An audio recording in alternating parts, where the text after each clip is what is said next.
Hi, my name is Lily Rosick, and I'm presenting my final project. So, my title for my project is The Connection Between Special Education and Cognitive Psychology. Let's get right into the intro. All right, so the project will be done using our presentation format. So, I did a poster board and doing a Zoom recording of me, and I'll explain more details about the project. And then I chose to do a professional domain. So in a year I will be a special education teacher. I'll either teach life skills or inclusive education, which is when students are in general education classrooms, and then when they're with me sometimes. So I plan on doing high school. And then I looked at the 5 concepts of behavioralism, study strategies, language problem solving, and inductive reasoning. So, behavioralism, well, what does this mean? It's the study of behaviors. So, we're looking at how a person, an animal, a thing responds to the stimuli in our environment.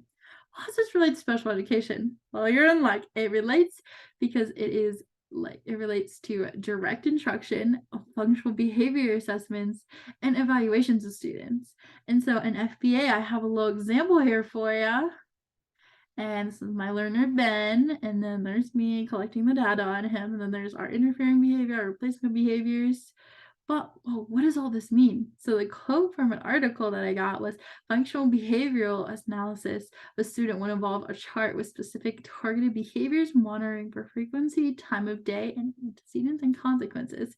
And so as you can see, this is a chart here, and we're monitoring, well, what days Ben is doing the behaviors. So our targeted behavior would be the interfering because we're trying to essentially change this behavior to where instead of him running away, as you can read, he uses break cards instead. So our activities or settings are just like place where it's happening, our antecedents. So this is happening right before our targeted behavior. So classmates are yelling, he's fighting over toys, things like that can make him become really overwhelmed and overstimulated, to be honest with you. Then our consequences, well, what happens after this behavior? He's running away, he's escaping, he's going down the hallways, he doesn't want to deal with all the noise, so he's doing what he thinks is best and he's leaving. But we need to start working with Ben to make sure he's using his break cards so he's not running away when it comes overwhelming. He can go to like our sensory area or anything like that, or he can go take a walk with an aide, so he doesn't just run away. So behavioralism allows special education teachers to understand, like look at behaviors and be like, well, what is happening before this? What is happening after it? What is happening that the student feels feels it's necessary to run away and to leave the classroom? It's all behavioralism connects. So we are on to study strategies. And like I said, I'll be working with high school. So a lot of these can be used for students who are going to college, tech services, any type of college, like community, 4-year, 2-year, I don't, all of them. um, or even you can use them in your future job. Who knows when it'll be useful. So the first one I looked at was elaborate. So that makes connections between knowledge we already know and new information. So that's like, say, reading a textbook and the chapter is about memory, and you read something and you're like, this relates to something in my or remember something in another psychology class I learned or special education classroom, and making that connection. That's how you elaborate on content. And I would teach my students, well, do you remember from our lesson about math? And we did a story where it talked about math. It talked about math. We read a story where it talked about frogs, let's say. And then in your biology class, oh, hey, we're talking about frogs here too. So you see that connection between the two, and that's how you store the new information. And then organizing, so creating a way, like a group, to hold all that information in. So like for my student, say if we had a list of words for them to remember, and they're all either like fruits or they're animals or something like that, learning to teach them how to group each thing. And you don't have to do this just for studying. You can also do it for like everyday items. You need to organize your space, organize your thoughts to be able to study. You can't just go and study and just throw all your papers down and you're like, okay, well, where do I start? You can organize by chapter, by questions. You can organize really anywhere. And then the next one is to take breaks. So teaching students when it's time to take a break while studying. They notice they're starting to become overwhelmed and frustrated and the content is not making sense anymore. That's when you know, hey, let me take a 10-minute break. Let me take 5-minute break. And then being an active note taker. So teaching students, well, you have to sit there and you have to listen. You have to make sure you're paying attention and you're listening to what the teacher is talking about. So you're looking at it and you're like, well, they're really talking about this one topic. Let me write it down. And honestly, if the student is like doesn't have great motor skills, there's different ways. You don't have to just write notes. You can record lectures, you can have an aide help you. There's really any way for a student to be able to learn. So our next one is language.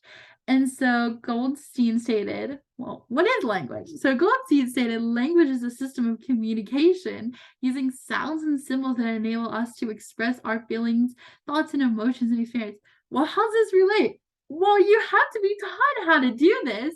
You can't just go in there and be like, look at a paper and you're like, well, what is this? Like in shock. You're like, what? I never learned this. I didn't know what this was.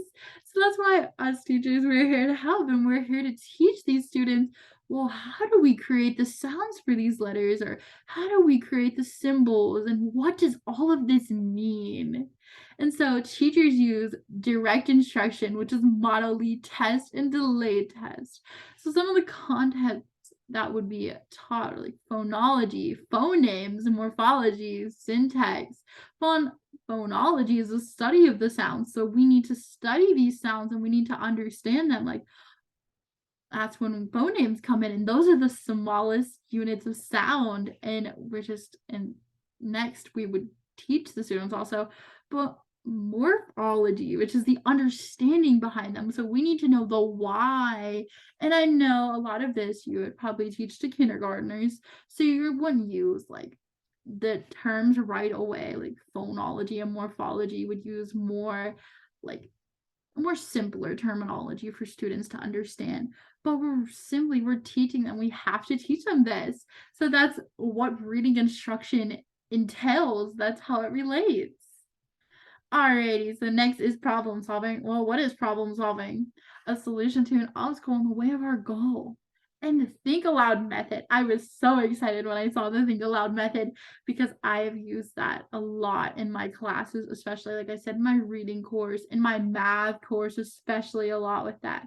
Well, what is the think aloud method? So I have a quote here from one of my articles, and it says, the think aloud method or protocol is one of the verbal reporting methods that enable students to understand the control of their skills and the thinking process and assessment technique in which the participants vocalize what they think and what they're doing during the teaching process and the instructions.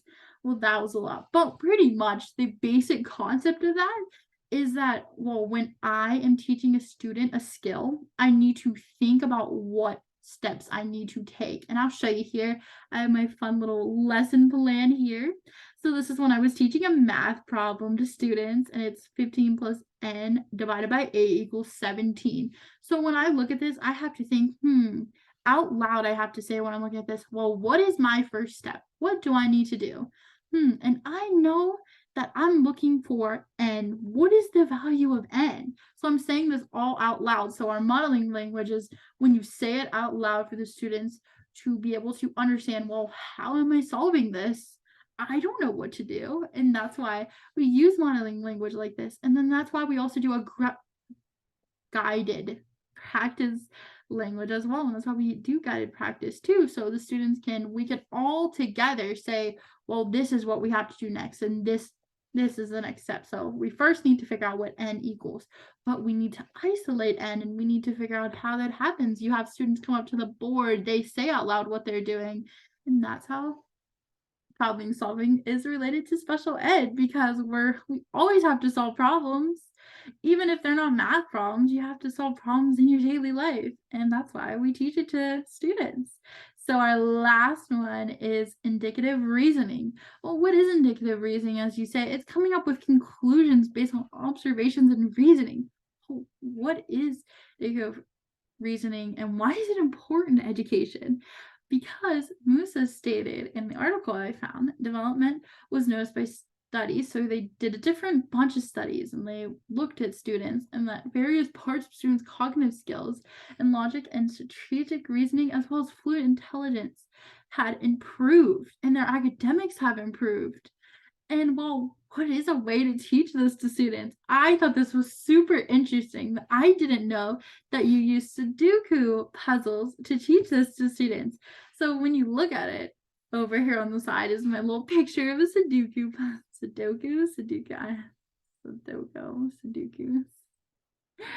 Sorry. This is enough. I didn't pronounce it wrong. I do apologize, but I think it was close. So, well, why is this important to teach students? Well, when students collect the data, they're making predictions. So you're predicting, well, where does the 6 go in the first block, or where does the 4 go, or where's the 3 go? You have to look at them all and make sure to get a perfect square. You have to make these predictions based on what you have here, based on your data. All right. And so that's how inductive reasoning is important to special education because it can help my students, especially with intellectual disabilities or disabilities in general, with their cognitive skills. And it also can help with their intelligence and with academics, and it can help with a lot of things. All right. So that's all I got for you. And these are my references down below. And this is, I'll show you as a whole, is my project. If you have any questions or concerns, please email me. I am excited to hear your feedback. I really had a great time working on this project, and I really enjoy making posters and things like this. So it was really fun to do this project. Thank you and bye.